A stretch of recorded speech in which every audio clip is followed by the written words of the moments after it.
Hello, and my name is Abadi, and this is just a brief intro to philosophy and why it's an important aspect of our lives. Philosophy is not merely the mental masturbation of clever people who think they can think their way out of thinking. It's not just a technique to try and understand the oneness or God. It is a technique to understand the limits of our mentality, the limits and the edges of our existence. And in doing so, we can start to explore beyond those limits. Because only once you know there's an edge can you start to accept that there's an edge and not keep believing that you have no edge. So philosophy, great philosophers of Plato, Spinoza, Aristotle, all these philosophers, and more modern day philosophers, all these philosophers explore consciousness. What is it to be conscious? Who is the author of our thoughts? Well, where does a thought come from? Do you sit there and think, I'm going to have a thought now? Thought. No, you don't. The thought just appears and you grab it and take ownership of it. But is it yours? The obvious question, well, who else's could it be? Well, that is a good question.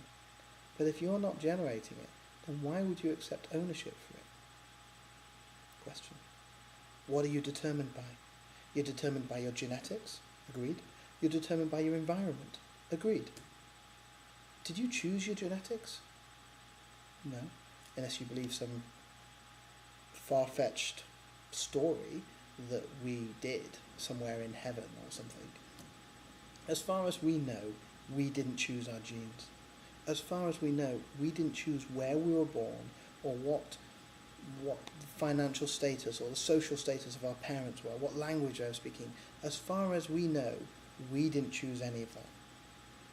And both of those things that we didn't choose accumulate to make us as individuals.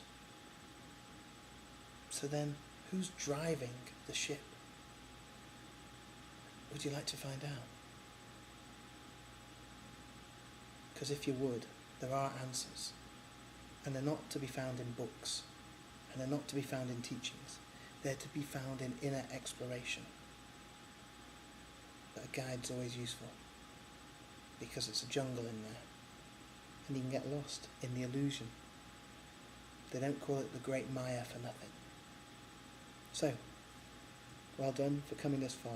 Keep exploring more. Contact me anytime you want.